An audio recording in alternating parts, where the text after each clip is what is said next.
Welcome to CMMS Radio, a podcast and general resource for all things CMMS, computerized maintenance management software, from selection to implementation to help you make better choices and have a successful CMMS journey. We'll bring in experts along the way to help us learn more about CMMS, facilities operations, and much more. If you need help with the CMMS project, send a message at CMMSradio.com using the What's on Your Mind link. Suggest a topic, share your CMMS story, or ask questions. Thank you for tuning in today. We are joined by Mina Soliman. He is one of the top transformational engineers in the Middle East. He's Noria Regional Technical Consultant. He is the Regional Deputy Chairman at Lasco Egypt Company and Deputy Chairman and co-founder of Prime Gear Training Academy.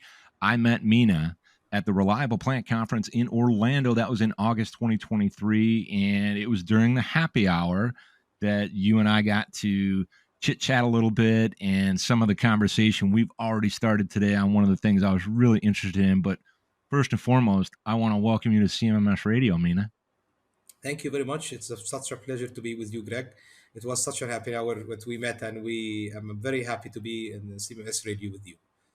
Thank you. Absolutely. And we've been working on trying to get this set up and scheduled for a long time. We got schedule differences. You're moving around the world working with all these people, and you were just telling me about the differences and the variability that we can experience when we work with different cultures and different regions throughout the world. And we're also talking about maintenance and reliability, and culture change in and of itself is challenging, but culture is a critical aspect of one of the things I like to talk about, and that's CMMS, computerized maintenance management software, because the majority of the time, if the frontline workforce and the team is not involved in those decision-making processes before we get the system, they feel like, hey, what are you doing? You're changing everything that I do every day. You're trying to keep an eye on me. When in fact, that's not what a CMMS is used for. It's to assist with as a tool, provided your people will use it, to affect these improvements or continual process improvements that you try to cultivate and get going for all these different organizations you work with. Is that kind of the way that all kind of Yeah, fits together in your view? it is the same way. Yeah, you explained it that people they like to resist. This is the resistance of a change is something built deep in the human subconscious. Regardless where you live, what's your cultural background, you will resist change. Okay, you will like to keep doing things the same way you are doing them, and just be in your comfort zone for the rest of eternity. And the resistance and the type of resistance and how you manage resistance will be much different, because the cultural background, where you come from, what you have been doing, where you live, the nature around you, will actually have a great influence about how we will do the unfreezing process and the change process itself, and then the freezing process. Because I have been working over a very spread part of the globe. So I have been working in Europe, Western Europe and Southern Europe, North Africa, Southeast Asia, and the Gulf area, the GCC countries. So every culture will have its own way to show resistance, and the way that I need to handle that resistance and show them how that they need to change. Uh, for example, if you talk about the Mediterranean coast, the culture there, because of the sea, the nature of living on a seaport, you will be much faster in the transformational process. You will accept to unfreeze something and then go into the process. But if you go deep inland, if you go down in a desert where I live, since the Sahara Desert is a big desert everywhere, but if you go deep inland, people with much more resistance of changing. They don't want to change. You have to spend so much effort about convincing them in the unfreezing process what is the benefits, what you're gonna do, how you're gonna do it, and how this is gonna affect your life, how it affect your job. You're not gonna lose your job. It's always a discussion, and that you have to do that in order for your job to continue. So usually the unfreezing process deep in land and in the desert takes the longest period of time.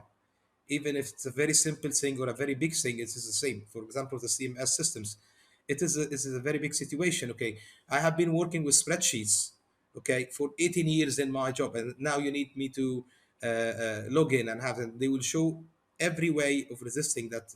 Okay, this is not how it should be done. We should do it in another way. Why we should do it this way? We have been doing it in this way, and you have to tell them, okay, this is going to link out in the accounting, this is going to link out in the finance, and this is going to save us a hell a lot of time that you have been wasting, but you didn't see it as a waste because this has been your life. So changing people takes time. Changing their mindset takes time. If you go to Southeast Asia, it's a really pragmatic talk. You have to show them the benefits, and if they can touch the benefits, just jump into it. So you just spend time showing the benefits. If you go to Western Europe, it's about technical discussions, the best of the best. You have to be top of the line. You have to do everything the most perfect way possible.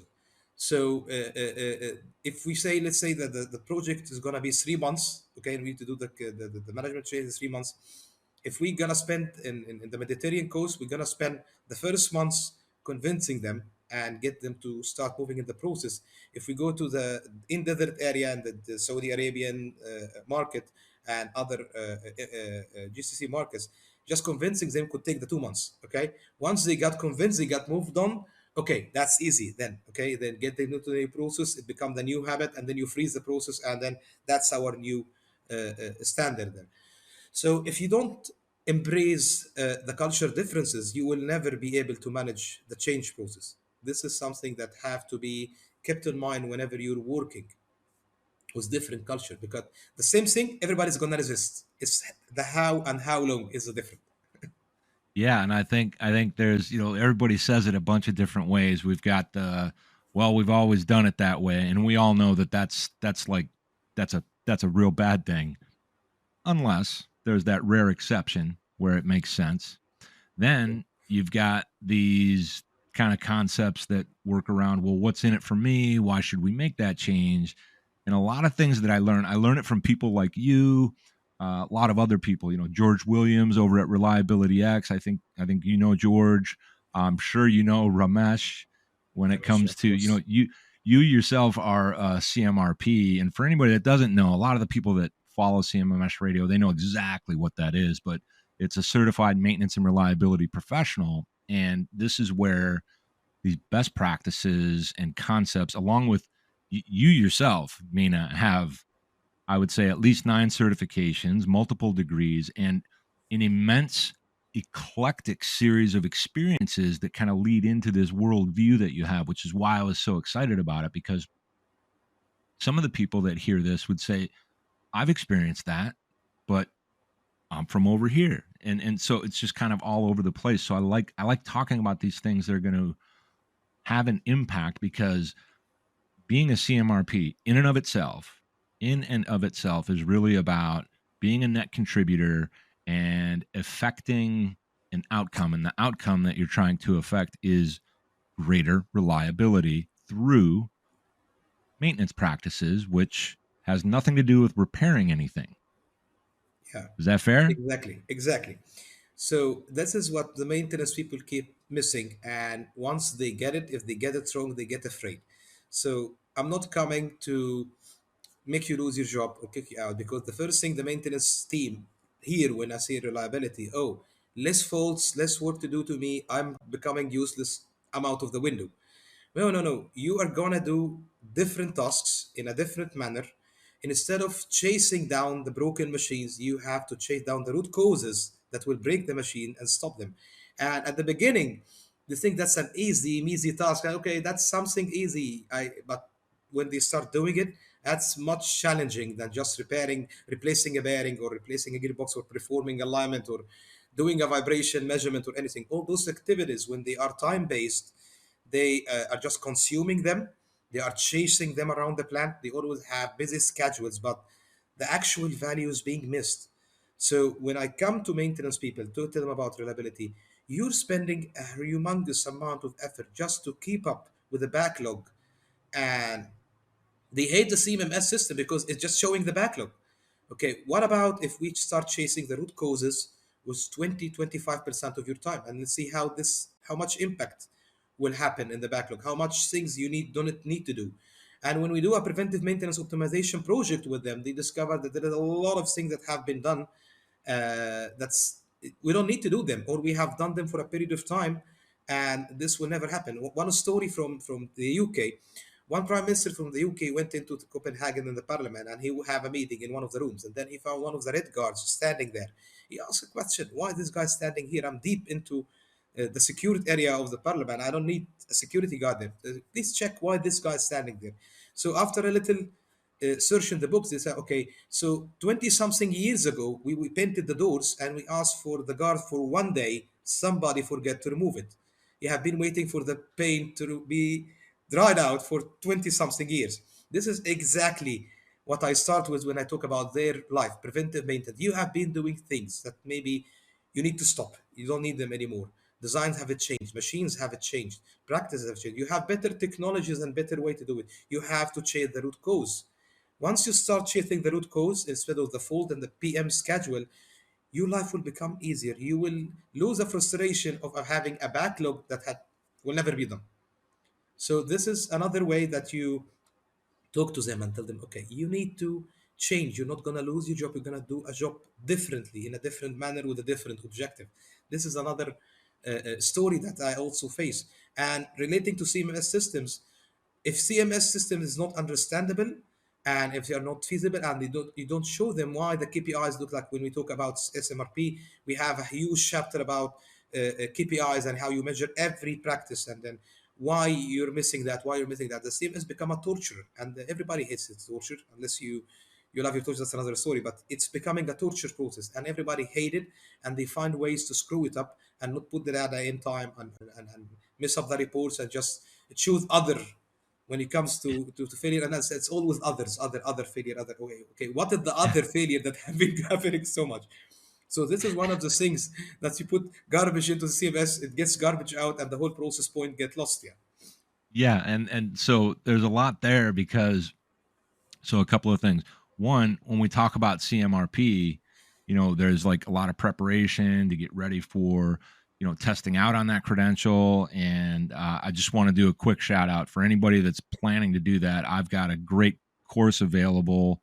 Thanks to ReliabilityX, I can offer a discount to people so they can just check out the website. I'll put something up when I roll the episode out that gives them a little code so they can save some money on that. But I'm trying to tackle that while I'm working on everything else right now because I want to understand these things. And so what you were talking about when we're looking at a CMMS solution, something I recently posted, I did this on LinkedIn, and our episode will probably come out in a month or so.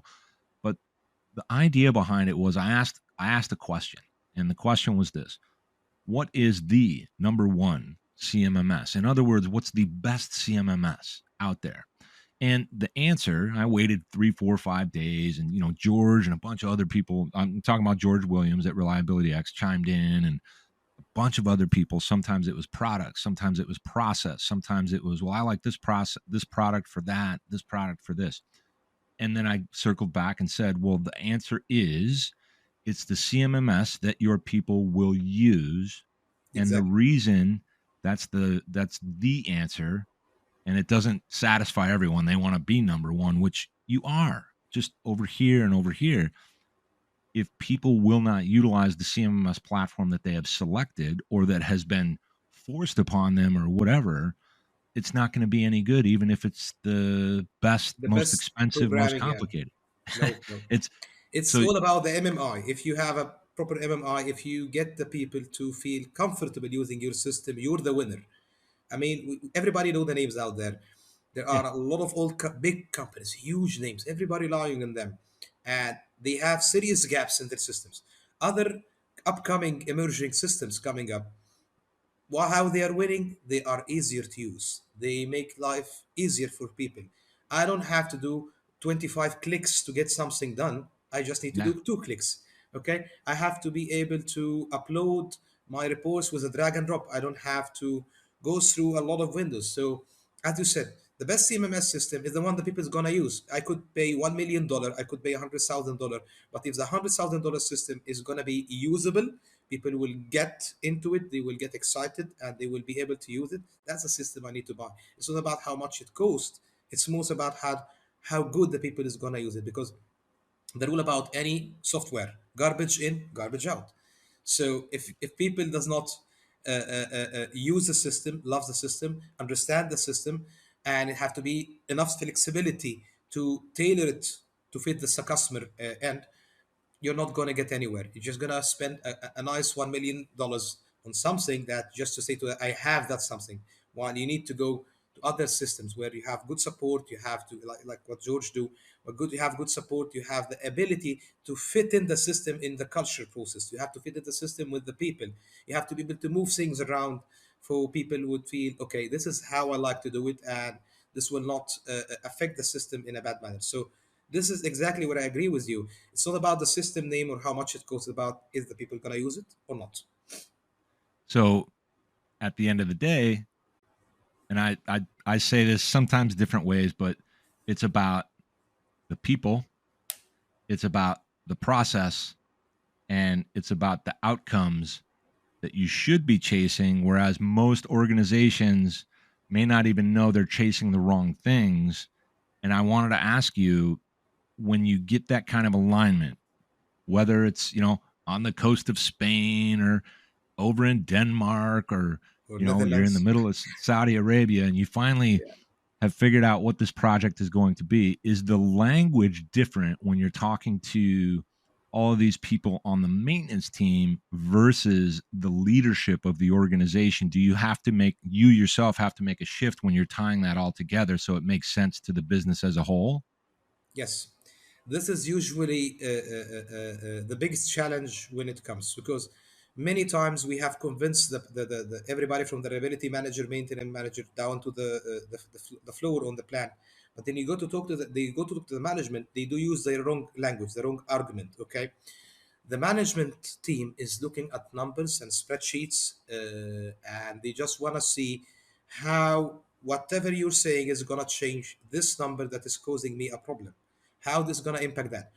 And if you miss this conversation or you didn't, this is your door opener, this is the key where you start listening. Okay, I remember doing one of the biggest complexes in Saudi Arabia. I have been working in this project for 6 months just to change their lubrication process. Okay, as an Noria guy, I have been working on that a lot recently in the Middle East. So everybody is convinced, and then in the middle of the meeting, the general manager steps in the plant. It's a big complex with 36 production facilities at one place. It's huge. It's huge, and the lubrication process is really very different from every plant. Although similar equipments, every team is doing something different. There is no well-defined process for anything there. It's every maintenance team in a facility do what they see that it is good for them, and they want us to make a harmony between all that, and they want to have a proper lubrication program on their CMMS system. I started talking after I had the right note. I just was having a slide there about how much lubrication is gonna impact your profitability. The general manager, lucky for me, step in that he stops the presentation. Okay, I have the buy-in. How can we do that, and how we get the partnership? So I just hit the right note with the management.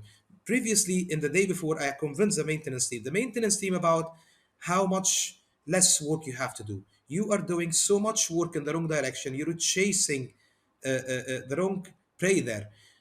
Running around with a grease gun is not going to help you if you don't have a proper feedback loop system. Running down with from the lubricant store like 3 5 times a day, that's about planning. And where is the planner? How you plan that? And everybody we're talking about their day-to-day pains. When I talk with the GM, just one slide with numbers on them. If we do that activity in the proper manner, this is how much money you're gonna save. This is how much uptime from reliability you're gonna get converted to production time. You're gonna get a nice $15 million of profit within 6 months. He said, "That's it. Stop the presentation. Put the light on. I have the buy-in." So this Yep. is exact case that I had. On 2 days, I was wearing two totally different suits on the same facility. Yeah. Otherwise, you will not be able to change the mindsets of people. You have to know what is the note you need to hit. Hitting that correct note will get people interested, excited, and they will give you the support you need.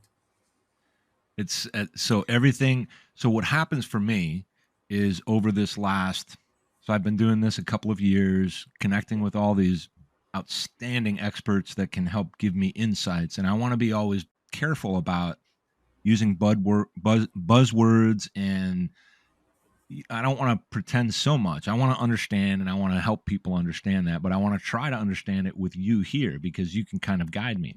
So the scenario you gave, the example of, I believe you said it was 36 different production operations within Yes, this big giant complex. campus of facilities.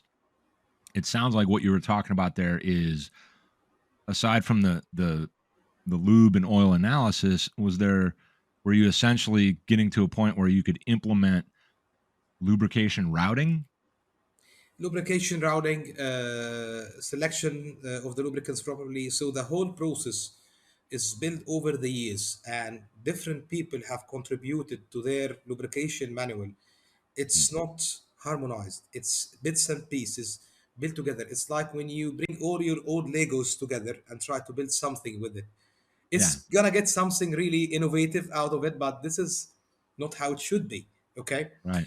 And the whole process need to change. The people have to sit down. So they have several polymer facilities and they produce almost the same product, but everybody's doing something different. And I talked to the reliability manager and the team there. Did you ever think to get them on one meeting? Just sit them together. Everybody should discuss their process, and they will be surprised, and they will learn from each other. And then we will get the best operation manual for lubrication on that plant or this facility out of the team itself. And this is how you get the process out of the people.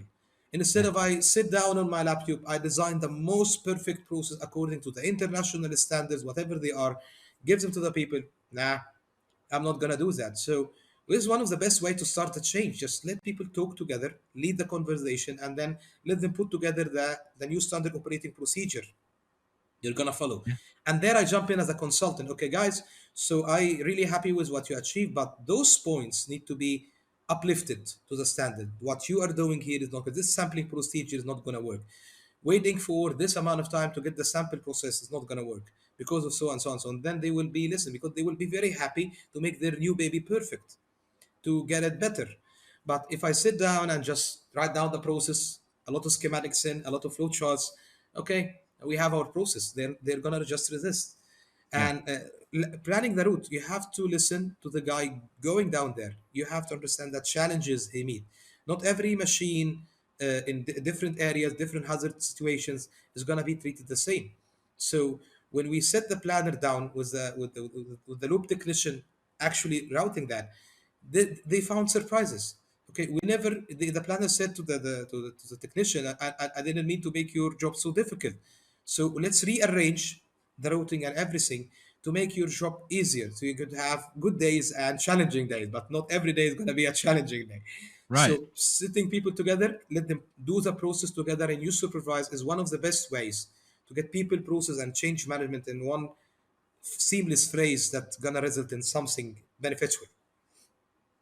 This and the reason I keep asking these things is to hear you explain it. We're getting that real time perspective of, you know, maybe player, coach, and all these other things, and that's useful for people to understand how this really works when you are there building the relationships with the people, but at the different, I'm going to say, levels within the organization. And I don't mean higher or lower. I don't mean it that way. It's just the operational levels of, this part does this part does that, and we got to get those working together. And there's so many moving parts inside, moving minds that need to think in a certain way.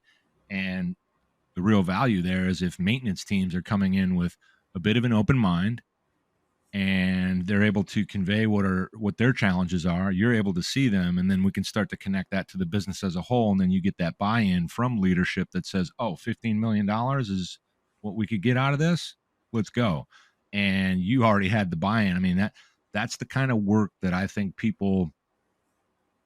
organizations try so hard to not do that and move forward with technology.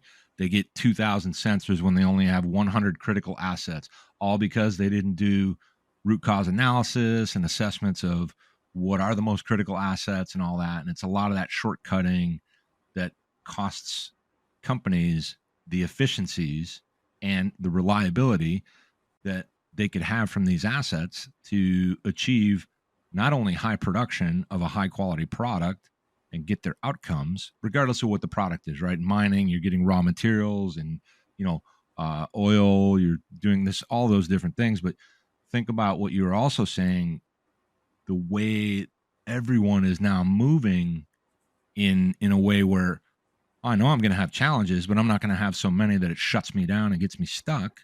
I'm going to be able to take those on. I might even get out of work on time to go home with my family a little bit more because I'm not pulling 14-hour days because of all the break fix scenarios. And Yeah, it sounds like we could almost achieve these kinds of things purely on lubrication alone if it's done right. It can have that exactly. high of an impact. Um, I want to switch to a couple of other things. One, are you going to be at Reliable Plant this year? Yes, I will be in Illinois this year with you. Yes. Excellent. So the reason I asked about that is I want to make sure that anybody that sees this or listens to this is aware that Reliable Plant and Machinery Lubrication Conference and Exhibit is happening in Chicago, June 3rd through 6th. And I'm going to put some information up about that because I've been given authority to offer a discount for people that want to attend. And I want to put that out there because when I went last year, where I met you and so many other people, the most impressive thing for me, aside from the event and the way Noria puts it on, class act, I mean, loved it. The people were all talking, collaborating, and that is something that I think is one of the biggest benefits of that particular conference, let alone the workshops and all those things. So I always want to make sure I shout that out because that makes it possible for us to have this conversation and some of the other people, and that's important to me. With that, I want to switch into some really fun questions that I like to add into my episodes so people can Okay. get a little insight about you. So, Okay. number one fun question, whether it's fun or not, I mean, you be the judge of it. What is your favorite music? Okay. Jazz. All I right. like jazz a lot. Yeah. Nice. That's a good one. I don't know if anybody's given that as their answer. So, question number two, and this one is, what is your favorite sport or hobby? And if it's a sport, it does not have to be one that you play. It could be one that you enjoy watching or maybe going to the stadium or arena. Favorite sport or hobby? So my favorite sport is fishing. Actually, I live in an area with a lot of seas and rivers in it. So fishing is a very different experience. If you like fishing, you have the Mediterranean. That's sorry, the Red Sea, where they call it the fisherman haven, and you have the different islands and lakes you could fish in. So fishing is my favorite, and we actually have the international championship this year in the Red Sea. So me and my cousin will be participating there. That is really great because I myself, when I grew up, that was my favorite thing to do, but it wasn't in the sea. It wasn't in the ocean. It was on lakes. The lakes. So when I hear that, I'm just imagining it. And then the fact that you're talking about the Red Sea, I'm like, wow, man, that is some serious, serious stuff. So that's brilliant. Brilliant. Now, this next question, there are no right or wrong answers, but I'm very interested to hear what you'll say. What is your perspective and or philosophy on work life balance? Okay, so this is a very challenging topic for everybody. Uh, but I like to keep focus on the midpoint of my work-life balance. So I always believe on not only time management but priority management. So my family, my kids comes always first. One of the things that I really would like to do is have a different schedule. So I have my work schedule on one side, my family schedule on the other side, and I have to make sure that I spend it enough time for both of them. The one thing about work that everybody need to learn, it's never enough, it's never gonna end, it's never get done. You keep working until you retire and they get bored and you get working again. So work will never get an end. It's like an endless rope. You keep pulling and pulling and pulling. Your kids will grow, your family will grow old. This is something you will not be able to recatch again. So how I do it, simply I just keep both schedules aside, always on my to-do list. So where is my family time today, where is my work time today, and I try weekly to keep the balance running. I have to spend enough time on each side of them. As I said, work will never get done, but my kids will grow and they will leave, and I will miss. Okay, I miss my time with them. So this is a high priority task. You have to keep track, and always remember that you need a recreation time. Nobody should burn themselves out in work, as this will not do anything good for work or family. So this is my simple how to do the balance. I this and again, this is why I say there's no right or wrong answers, because it's it's so individually defined. But as we talk about this and we look at some of the other answers anyone else has given, it's going to touch all these different aspects of life. So this is why I like to talk about it, because that's going to resonate. People are going to understand that. They might get an idea. I mean, the more I keep asking, I hope to hear 1,000 different answers so that people understand there's no answer. You get to define that. And there's some general insights that people can share. And you might go, oh, wow. Okay. And maybe not. Either way, it's a great way to get to know you. So now I asked those fun questions a little bit out of order. So now I want to finish up with just a couple other ones that are more along the lines of our topics. So in the overall space, when we talk about maintenance and reliability and everything that encompasses, maintenance management is something I'm passionate about, and it touches things like leadership, team building, all these things. Are there any concerning trends, like trends that you're concerned about that are kind of a challenge and detrimental that we're dealing with right now? If so, what would it be? So the upcoming trend that I'm not really happy to see that the people find it difficult, or it's becoming like a bump word between asset management and reliability. The asset management standards are uprising now. They was written somewhere 2014, 16, and everybody's looking at asset management, and then okay, this is the new trend, we need to follow that, but they don't get that asset management is standing on one shoulder on reliability. If you doesn't have this shoulder properly, asset management will be just a bunch of paperwork you're doing. You cannot manage an asset that's not reliable, that's not maintainable properly, that's not operational ready when you need it. So I don't like when customers, they just want to follow the trend. Okay, let's jump all the way into asset management. Okay, where is your reliability team? Where is your maintenance practices? Where is your lubrication excellence practices? They're not there. You are going to be just doing some book work for asset management. Nothing will be realistic. So this is my concern now, that you have to do both. Yeah, asset management is something good. You have to do it. It emphasizes a lot on the top floor talk. That's what I talk to the management sitting, but they will never be able to implement anything if you don't go down deep to the tactical level and do proper reliability, proper lubrication, proper maintenance, proper CMMS systems. Because asset management based on data, this data is coming down from those teams. Nothing gonna happen. That's why, for example, the ICML, we're writing down those 55 standards. We are trying to take down the asset management holistic view down to the tactical playground, where everybody will be able to connect their work and information. So this is my main concern, that people is gonna get so much involved in asset management, it's gonna become another paperwork process.